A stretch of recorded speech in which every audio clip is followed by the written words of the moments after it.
Assalamualaikum warahmatullahi wabarakatuh. Hai anak-anak semua, gimana kabarnya? Kembali lagi belajar bersama Bu Aziza. Sekarang kita sudah sampai di tema 2, subtema 2, pembelajaran 3 dan 4 ya. Sebelum kita ke materi, kita berdoa dulu ya. Mudah-mudahan ilmu yang kalian dapatkan meskipun sedikit, tetapi bisa bermanfaat untuk kalian semua. Berdoa, dimulai. Berdoa, selesai.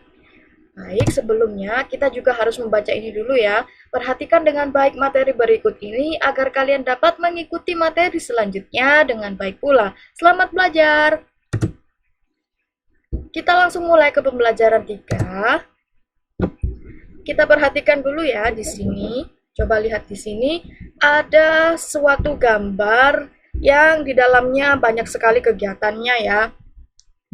Di sini dijelaskan bahwa kegiatan yang berbahaya dalam memanfaatkan energi itu ada banyak sekali contohnya. Yang ada di dalam video ini ada banyak sekali ya. Yang pertama kita lihat dari atas dulu sini nih. Ada orang yang sedang memotong pohon ya, lagi memangkas daun-daun, mungkin merapikan daun, merapikan ranting pohon sehingga dia bisa rapi pohonnya. Nah, itu harus manjat sampai kayak gini, ada di genteng. Nah, ini adalah salah satu kegiatan yang berbahaya juga, karena ini berada di tempat tinggi. Lihat ya, ini tanpa pengaman dan nggak ada yang megangi juga. Nah, ini harus mewaspadai yang seperti itu ya, harus betul-betul hati-hati. Kemudian yang selanjutnya di sini ada seorang yang lagi manjat tiang listrik ya. Jadi di sini ada mungkin dia mau membenarkan sebuah kabel atau bagaimana. Yang jelas dia mungkin ingin membenahi sesuatu yang ada di daerah sini, di atas sini. Sehingga dia harus memanjat ke tiang listrik. Nah, di tempat ini yang jelas berbahaya karena arus listriknya itu masih ada ya. Oke, selanjutnya di sini ada yang bermain layang-layang. Nah, itu bermain layang-layang itu sebetulnya tidak berbahaya, tetapi yang berbahaya adalah ketika layang-layangnya ini nyangkut di suatu tempat ya. Itu yang harus diwaspadai adalah dia bisa saja tertimpa benda.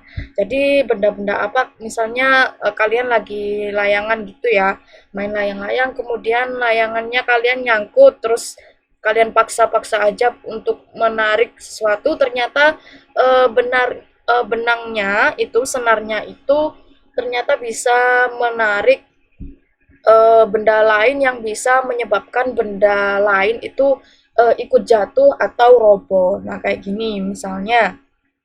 Ini di pohon ini misalnya ada apa itu namanya, ada buahnya atau ada rantingnya yang sudah rapuh, ketika layang-layangnya ini ditarik itu juga bisa menimbulkan dia tertimpa benda. Nah, itu masih tertimpa benda. Sebetulnya ada lagi kalau misalnya dia layang-layang itu ke sini. Ke mana ini? Kena ke kabel-kabel listrik. Nah, itu juga berbahaya. Jadi ini juga memanfaatkan energi kan, memanfaatkan energi angin. Ini sebetulnya memanfaatkan energi listrik. Kemudian ini kegiatan sehari-hari kita ya, memotong tumbuhan, merapikan tanaman. Sebetulnya kita juga memerlukan pohon itu tadi. Terus ini juga ada seorang yang lagi berenang. Mungkin di sini kegiatannya sedang tidak berenang ya. Mungkin sekarang waktu itu sedang beristirahat. Jadi dia seperti seolah-olah hanya berendam saja. Nah, dia itu juga ada kolam renangnya itu, di dekat kolam renangnya itu ada radio. Di situ juga berbahaya kalau karena radionya ini juga nancap ke listrik ya. Jadi nanti ini anak ini bisa berbahaya juga karena radionya juga menancap ke listrik. Jadi ada air dengan listriknya ini tadi. Ya, jadi ini juga berbahaya. Selain itu, anak ini memanfaatkan energi air juga untuk berolahraga ya. Nah, ini juga kalau misalkan dia tidak bisa berenang, kemudian kolamnya ini dalam, itu juga berbahaya juga. Kemudian ini elektronik sehari-hari ya, ini misalnya sedang menancapkan listrik atau sedang membenahi apa ini namanya? Membenahi stop kontak ya, colokan dan lain sebagainya ini. Nah, dia tidak fokus ke colokannya tetapi dia noleh ke arah lain. Itu juga berbahaya ya. Kemudian yang selanjutnya ini ada elektronik dapur ya. Di dalam sini ada yang memanfaatkan elektronik di dapur, energi listrik ya yang ada di dapur itu banyak. Misalnya blender, kemudian mixer, kemudian apa lagi ya? Rice cooker, kemudian kipas angin kecil dan lain sebagainya. Nah, ini anak-anak, kegiatan yang berbahaya dalam memanfaatkan energi yang harus kita betul-betul waspadai. Ini hanya beberapa contoh kecil yang ditampilkan dalam gambar ini. Misalnya tadi ya, tempat tinggi, arus listrik, tertimpa benda, listrik dan air, kemudian elektronik dapur dan elektronik sehari-hari. Anak-anak, yang harus kita perhatikan betul-betul adalah yang ini, bahwa kita itu sebagai manusia itu juga mengandung listrik dalam tubuh kita anak-anak. Yang paling berbahaya sebetulnya itu adalah ketika yang sering kita lakukan ya, yang sering kita lalai juga setelah kita cuci tangan atau kita sehabis mandi, itu kadang-kadang itu kita nyabut charger HP, kemudian apalagi ya nyabut listrik televisi dan lain sebagainya. Itu sangat berbahaya anak-anak ya. Kalau yang layang-layang ini karena ini kebetulan memang tempatnya sempit. Jadi memang itu terlalu berbahaya karena nanti terkena benda-benda yang ada di sekitarnya jadi tertimpa atau kejatuhan dan lain sebagainya. Kemudian kalau yang ini nih, ini juga sebetulnya. Nah, ini termasuk salah satu yang Bu Aziza bilang tadi, bahwa di dalam tubuh kita itu juga bisa mengalirkan listrik anak-anak. Jadi kita harus betul-betul hati-hati ya, yang ini juga. Ini ada di dekat kolam juga harus waspada, betul-betul waspada. Nah, ini juga dijelaskan anak-anak bahwa di dalam rumah kita itu banyak sekali bahayanya ya, terutama listrik dengan air. Yang tidak listrik dengan air apakah juga berbahaya, Bu? Juga berbahaya juga. Nah, ini misalnya di dapur. Di dapur itu ada kompor ya, misalnya tidak hati-hati dalam menggunakan kompor, kemudian gasnya itu sedang seperti apa, apakah berbau atau seperti apa, harus dibenahi ya supaya tidak bau. Itu gimana, itu kenapa, apa habis atau gimana, itu harus dibenahi. Kemudian di ruang keluarga juga ada nih bahayanya. Nah, misalnya nonton TV, kemudian pas lupa tangannya basah atau kakinya basah. Nah, itu setelah matikan TV kemudian lupa nggak dikeringkan dulu tangan kakinya, wajahnya, kemudian langsung nyabut aja colokan TV-nya. Itu juga berbahaya, Nana. Nanti kalian bisa kesetrum ya. Selanjutnya di kamar tidur juga sama, ada beberapa listrik-listrik ya, ada TV, ada yang punya TV di dalam kamarnya, kemudian ada yang punya AC. Nanti kalau terlalu lama sampai ketiduran, terlalu dingin, itu juga berbahaya. Misalnya kalian nyalakan AC, kemudian ternyata kalian ketiduran, akhirnya kalian itu kedinginan, itu juga berbahaya. Ya, meskipun nggak kesetrum, tapi juga bisa berbahaya untuk kesehatan kalian kalau kedinginan ya. Nanti bisa masuk angin. Selanjutnya di kamar mandi. Di kamar mandi itu juga berbahaya, Nana. Misalnya kalian sedang mandi, itu ada keran air yang bocor, itu kemudian kalian lupa itu tadi ya, setelah ke kamar mandi langsung ke kamar nyabut apa, kemudian habis dari kamar mandi terus kalian ke mana gitu, ke ruang tengah nyabut televisi, kemudian ke kamar nyabut kipas angin misalnya, nyabut charger HP kan gitu-gitu. Itu berbahaya juga. Terus di kamar mandi juga ada bahayanya, itu misalnya ada kaca yang pecah atau ada beberapa produk-produk untuk mandi yang runcing, itu juga berbahaya. Nah, kemudian di kebun itu juga sama, ada yang di kebunnya itu punya lampu-lampu sehingga ketika tangannya basah ya habis nanam tanaman atau nyiram tanaman, kemudian lupa kalau tangannya basah terus dicabut colokannya misalnya seperti itu. Lagi berkebun misalnya sambil ngecas HP. Nah, selanjutnya pas waktu habis menyiram lupa tangannya nggak dikeringkan dulu, langsung nyabut aja HP-nya. Itu juga termasuk salah satu yang berbahaya. Jadi di rumah itu anak-anak bukan tempat teraman bagi kita ya. Memang kalau dibandingkan di luar, memang di rumah lebih aman. Tetapi di rumah pun kita harus mewaspadai banyak hal. Ya, terutama di bagian ini ya, listrik dan air itu berbahaya. Kalau kalian habis cuci tangan, habis nyiram tanaman, habis cuci kaki, habis cuci muka, habis mandi, kemudian kalian nyabut colokan ya yang masih terhubung ke listrik, kemudian kalian cabut supaya hemat energi misalnya, itu harus kalian keringkan dulu tubuh kalian.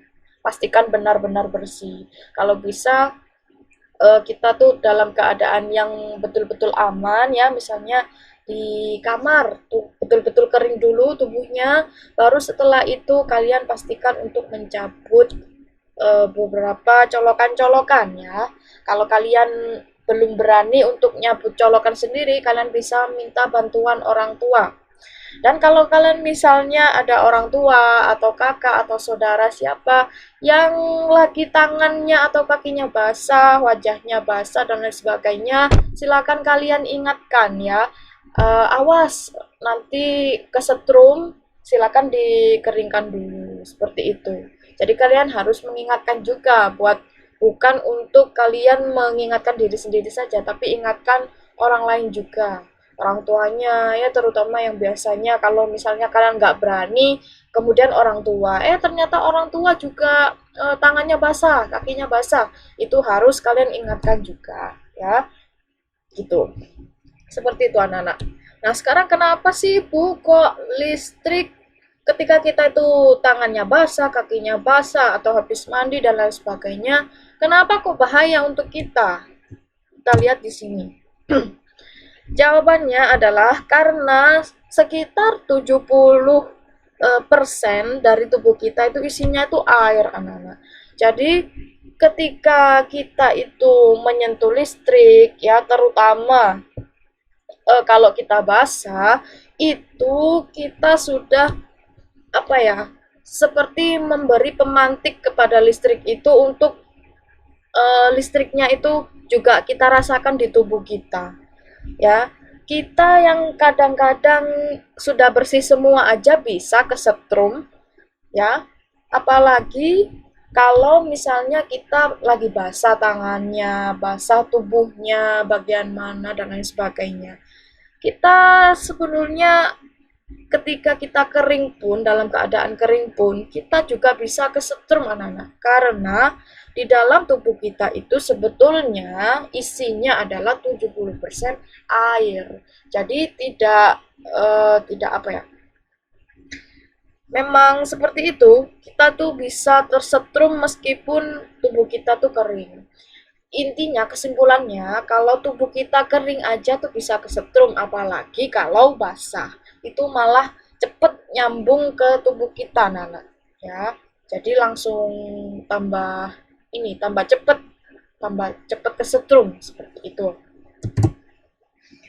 Nah, di sini ada beberapa hal yang berbahaya di sekitar kalian, ada yang di dalam rumah dan ada yang di luar rumah. Silakan kalian tuliskan nanti hal yang berbahaya di sekitar kalian di dalam rumah itu apa, Dan di luar rumah itu apa? Silakan kalian tulis, ada 8 hal yang di dalam rumah dan ada 8 hal yang di luar rumah juga. Seperti itu ya. Nanti kalian silakan tuliskan di buku. Kegiatan yang harus kita waspadai karena dapat membahayakan diri sendiri dan orang lain yang ada di sekitar kita, bahkan menimbulkan bencana. Jadi kalau di dalam rumah itu hal berbahayanya apa, dan kalau di luar rumah itu hal berbahayanya apa, gitu ya anak-anak ya. Seperti itu di pembelajaran 3. Tadi intinya tentang bahwa kegiatan yang ada di sekitar kita itu juga berbahaya sehingga kita harus berhati-hati ya. Alasannya terutama adalah karena sebetulnya 70% di tubuh kita itu adalah berisi air. Kalau kita kering, full kering, betul-betul kering aja bisa kesetrum, apalagi ketika kita basah, dalam keadaan basah, nyentuh-nyentuh listrik ya. Itu harus hati-hati. Itu untuk pembelajaran 3-nya. Baik, kita lanjut ke pembelajaran 4 ya. Di pembelajaran 4 ini ada apa? Kita lihat dulu di sini. Ada bumi ya. Banyak hal-hal sederhana yang bisa kita lakukan dalam kehidupan sehari-hari untuk menghemat energi, seperti hemat air, hemat listrik, hemat kertas, hemat bahan bakar. Energi yang dihemat itu artinya menggunakan energi sesuai kebutuhan, sehingga tidak ada yang terbuang sia-sia. Jika energi yang kita gunakan lebih sedikit, maka akan menghemat biaya yang kita keluarkan dan menjadikan bumi kita lebih ramah lingkungan. Jadi katanya si bumi ini anak-anak bahwa kita tuh harus menghemat energi. Yang dimaksud hemat energi itu bukan tidak menggunakan energi sama sekali ya. Bukan kalian nggak menggunakan listrik sama sekali. Tetapi menghemat energi itu artinya menggunakan energi itu seperlunya ya. Kalau perlu ya digunakan, kalau nggak perlu ya jangan digunakan ya. Jadi nggak boleh boros. Dengan menghemat energi itu artinya kita membantu bumi agar lebih ramah lingkungan ya. Jadi nanti buminya senyum nih kayak gini nih kalau kita hemat energi. Tapi kalau kita boros ya kasihan juga buminya ya, energinya dikuras terus. Ini anak-anak, hemat energi adalah kewajiban bagi kita semua. Jadi seperti itu ya, harus hemat. Ingat, hemat itu bukan berarti nggak boleh pakai sama sekali, bukan. Tetapi menggunakan kalau perlu aja, seperlunya. Seperti itu ya. Bisa kita perhatikan di sini, ada sebuah poster hemat air. Di sini ada tulisannya manfaatkan air secara optimal, lebih hemat air, jika cucian banyak pakai 3 ember.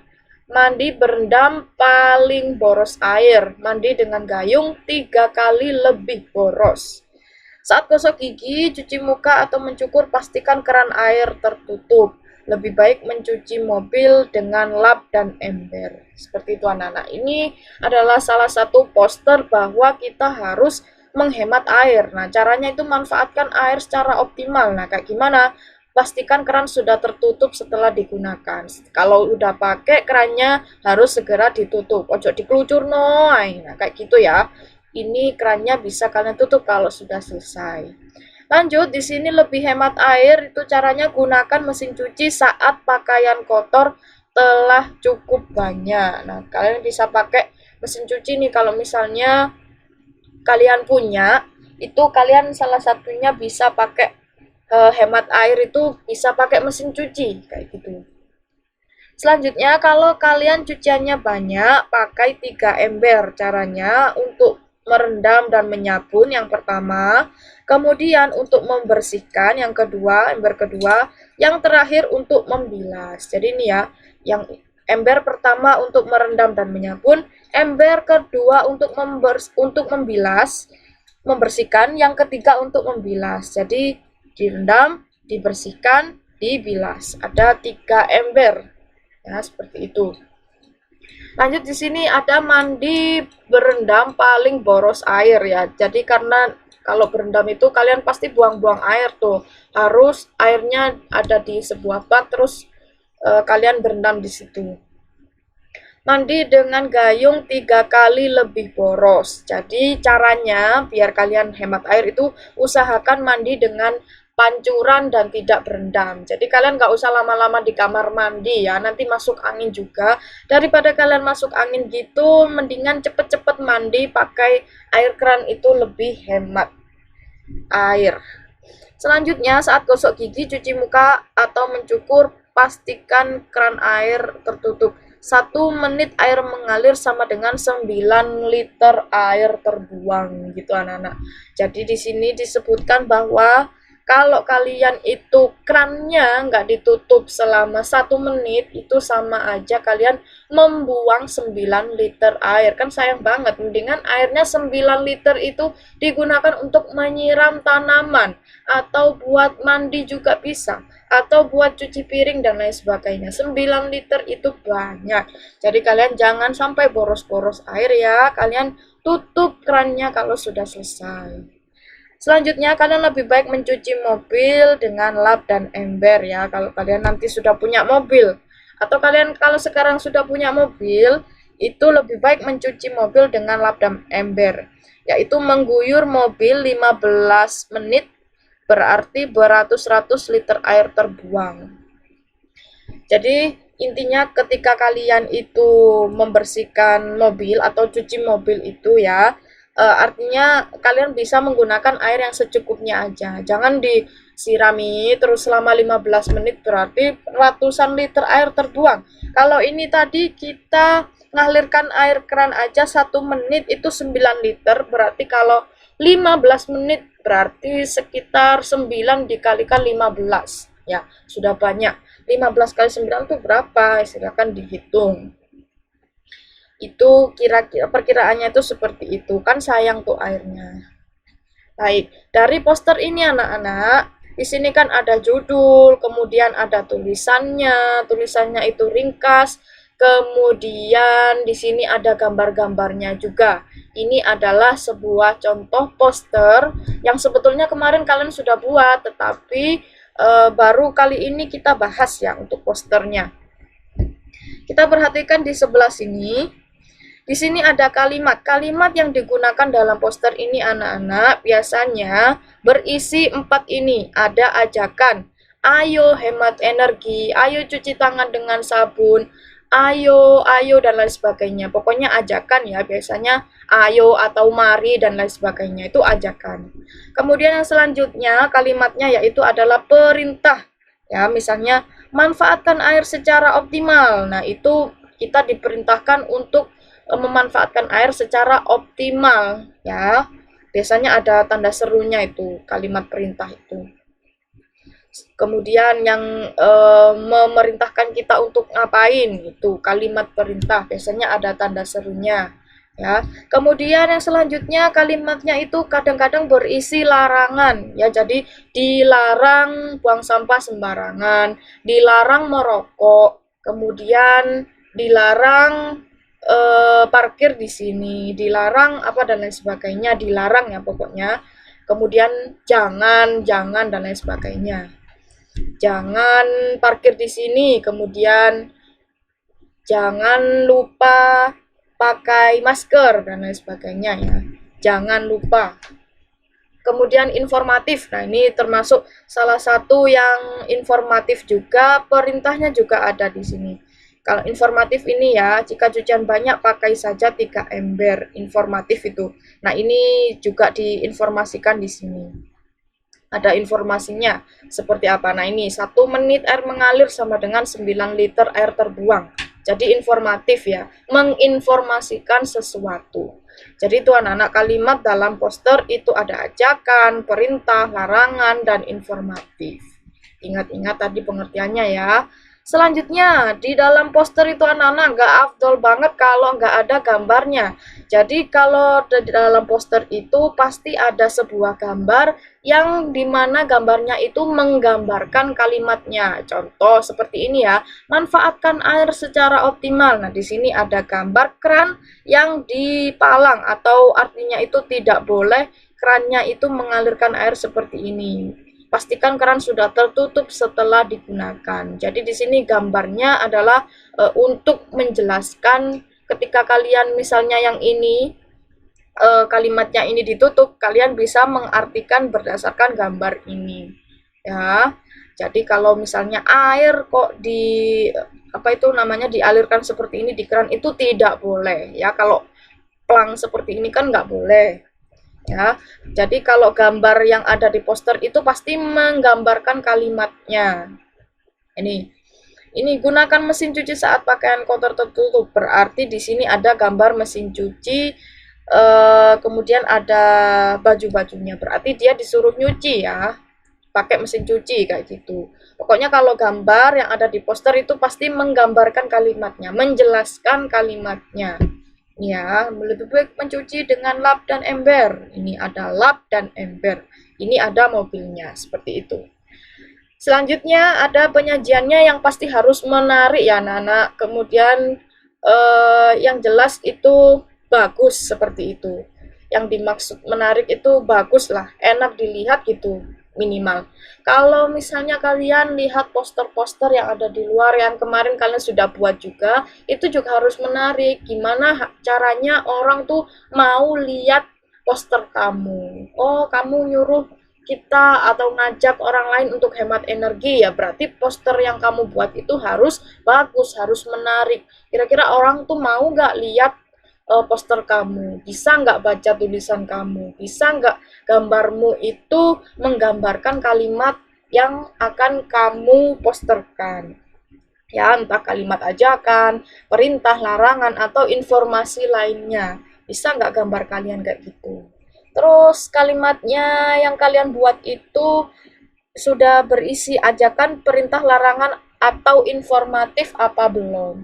Jadi kalau kalimat yang ada di poster itu anak-anak biasanya itu salah satunya. Kalau ajakan misalnya mari peduli lingkungan gitu aja udah termasuk poster ya. Salah satu, tidak harus keempat-empatnya harus ada, tidak. Tetapi salah satu yang ada di sini. Boleh ajakan saja, perintah saja, larangan saja, atau informatif saja.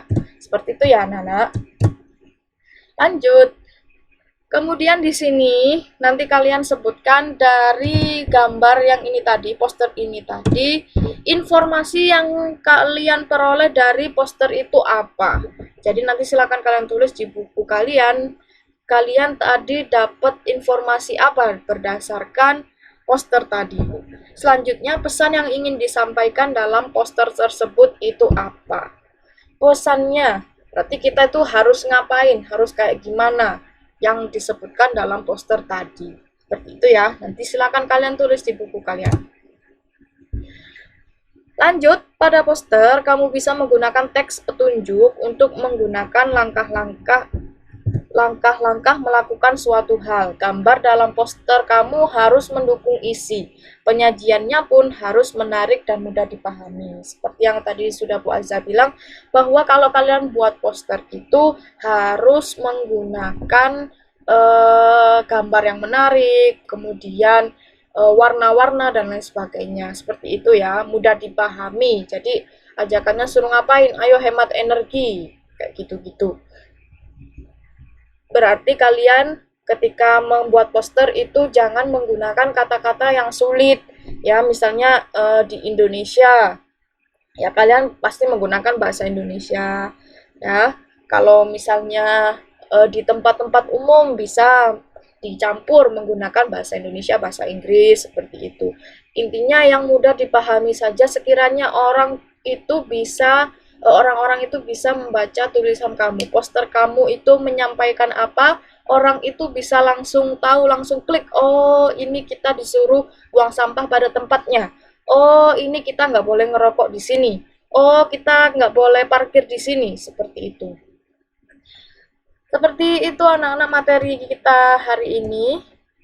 Terima kasih, sekian dari saya. Wassalamualaikum warahmatullahi wabarakatuh.